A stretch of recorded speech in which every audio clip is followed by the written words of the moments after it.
President. Senator from Rhode Island. Mr. President, I ask that the quorum call be dispensed with. Without objection. Thank you, Mr. President.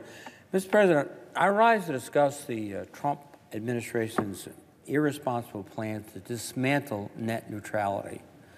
This is a very important and timely issue for Rhode Islanders. The Federal Communications Commission, the FCC, efforts to repeal net neutrality protections could have a devastating impact on students, small businesses, and ordinary Rhode Islanders who cannot afford to pay higher premiums on internet traffic.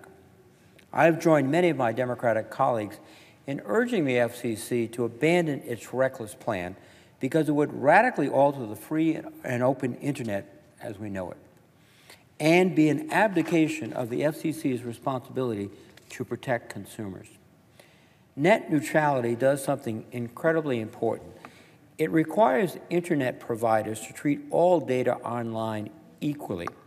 Net neutrality ensures a level playing field for everyone on the internet. It means free and open access to websites and information. Over the past 20 years, the internet has become central to the lives of Rhode Islanders and indeed millions of Americans, practically every American. From students completing homework assignments to small businesses conducting e-commerce or family members communicating with loved ones on the other side of the country or the world, the internet is now our primary means of communication. As such, I believe that this is an issue of fundamental fairness and equality of opportunity.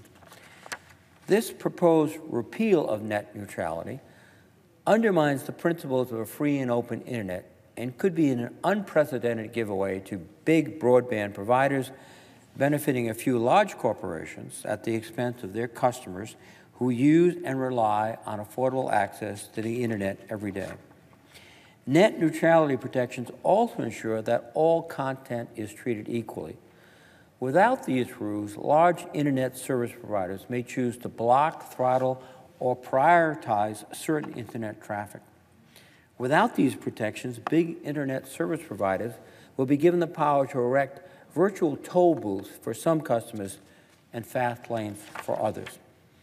As a result, the repeal of net neutrality rules will likely be bad for consumers, businesses, students, and everyday Americans who cannot afford to pay additional premiums for internet access. If these rules are repealed, then the internet providers can essentially say, if you want a quick download for a website, you have to pay more. They can go to businesses and ask them to pay more for this fast service. They can't do that today. Everyone is treated equally. This is particularly important when it comes to small business, because right now, as I go around Rhode Island, and I've done so the last few weeks, going into small businesses, they're doing well, and one of the reasons they're growing is that they're starting to take a presence on the net. They have an internet business. They're beginning to sell across the country, across the globe. Well, a small business in Wickford, Rhode Island, or East Greenwich, Rhode Island, or Smithfield, Rhode Island, is not going to be able to pay the same premium for access that Amazon or big corporation Walmart can, and they'll be squeezed further. And for a lot of these small businesses, the reason they're able to keep a store open in Rhode Island or any place else in the country and employ local workers is because they're starting to see a share of their profit come from the internet. They'd like to see that grow, but if that diminishes, then the pressure on them to stay in business locally becomes acute. And these are real consequences. And it's not consequences that are hypothetical. If this bill, if these rules are repealed, if net neutrality is done away with, the consequences for businesses, for communities, for individuals will be significant. Let me take another example. Places of learning like our libraries, schools, and institutions of higher education all rely on offering internet access, which is already expensive. I did a press event at the Providence Public Library, and they pay significant amounts of money so they have broadband access.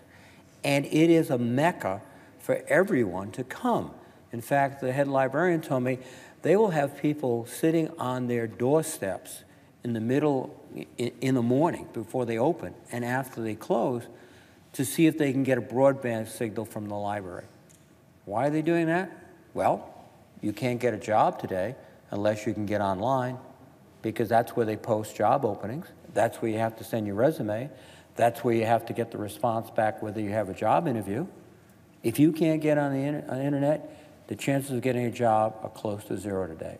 A lot different, 20, 30, 40 years ago, when you could go down to the factory, fill out the form, pass it over the divider to the person in charge, and they'd give you a telephone call back, or you could come back in a few days and see how you're doing. Now, local libraries are also the place where students across Rhode Island and the nation gain access to the internet to do their homework, apply to college and for financial aid, and explore the world around them. And this is particularly the case in poorer neighborhoods. They literally can't afford to have computers or internet in their homes. But you go to a public library, and I have, in South Providence, right next to St. Michael's Church, and in that facility in the afternoon, the kids are all there, and they're on the computers, and they're doing their homework. They can't do that in many cases at home. They simply don't have the access. And we're always sitting around here talking about how we have to educate our young people and how we have to get them ready for a technologically challenging world, and then we're about to pull the rug right out from underneath them, because that library won't be able to afford access to some sites that these young people need. And it's not just the young people that are using the libraries, for example. It's seniors who want to stay in touch with their families. It's functions that are so critical, as I mentioned before. You literally cannot apply for a job today unless you can get online. And how does a person struggling, particularly in low-income working-class neighborhoods, get online when they can't afford already expensive service, which could be more expensive if these rules are withdrawn and net neutrality is abandoned? I heard all this in detail, as I mentioned before, when I visited the Providence Public Libraries. Now, Providence is an urban center, and there's other ways perhaps to compensate for the access to the library. But when you go out to a rural area, those libraries are especially important. More than 83% of libraries report they serve as their community's only provider of free internet and computing services in rural areas. So if you need free service, the only place you can go to literally is the library. And this is going to put another cost on them at a time when public-private support are being diminished. I mean, we have a tax bill pending before us that's going to eviscerate charitable contributions. It's going to take away the deduction. Some of that money go to our public libraries. And if it doesn't go there, they won't have access. Now, I mentioned small business because, as I said, this is particularly critical. We've seen an improving economy, and for a lot of small businesses, that's because they've starting to put a presence on the net, the internet. But if that presence comes now with a higher price because the providers can say, well, if you want to get access and fast downloads, you have to pay X. Once again, that X to a small mom and pop business could be huge. That X to Amazon or Walmart is just a rounding error. And we know what's going to happen. It's not fair. It undercuts what we think is the heart and soul of I know it's the heart and soul of our economy in Rhode Island, small business, and it's another big benefit for the well-to-do businesses that can pay more and will pay more. This is not a direction we should be going. Even more disturbing is that the FCC's proposed action may be based on a skewed public record. As we all know, under the Administrative Procedure Act, when a rule or a change is proposed, they have to take public comments. There are credible reports that bots, electronic networks of computers, impersonating Americans, filed hundreds of thousands of phony comments to the FCC during the net neutrality policy-making process, thus distorting the public record. Their supposedly factual-based and comment-based approach could be fictitious. It could be a product of special interests who decided to link together thousands or maybe hundreds of thousands of computers that randomly generated messages, or not so much randomly, but deliberately generate messages. So what we've done is, joining other colleagues, we've urged that the FCC abandon this proposal. As I said, I've joined many of my colleagues in asking at least the FCC to delay the vote on net neutrality until it can conduct a thorough investigation to ensure that it has a clear and accurate understanding of the public's view on this important topic, that it's not based on a group of individuals and lots of electronically linked computers, that it's based on the true sentiment of a broad range of the public. At least delay the proceeding until you can assure us that. But unfortunately, that does not seem to be the case, because this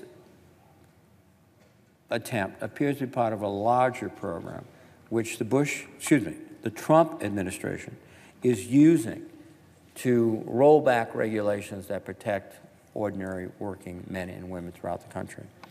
And the chairman of the FCC, Ajit Pai, and the administration, they seem to have said very deliberately, that's our goal, just roll back regulations without analysis that is appropriate, without a sensitivity to the benefits as well as the cost.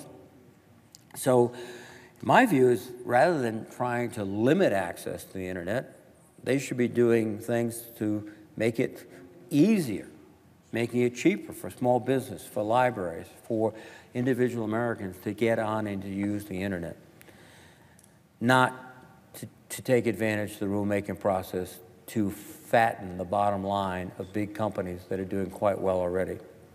Now, it's clear the FCC should not vote this week or ever to repeal net neutrality protections that have benefited so many Rhode Islanders and Americans. So I urge my colleagues to join me in opposition to the FCC's proposed dismantling of these net neutrality rules. It's important. It's important for our constituents. It's important for our small businesses. It's important for future generations as they prepare for a very complicated and challenging world. And for some of them, the only way to get access to the computer is the public library. The only access for a small business to the new marketplace on the net is being able to afford to be on the net. That's all in jeopardy today. So I would hope we could stop these net neutrality rule repeals and do it immediately. Thank you, Mr. President. With that, Mr. President, I would note the absence of a quorum.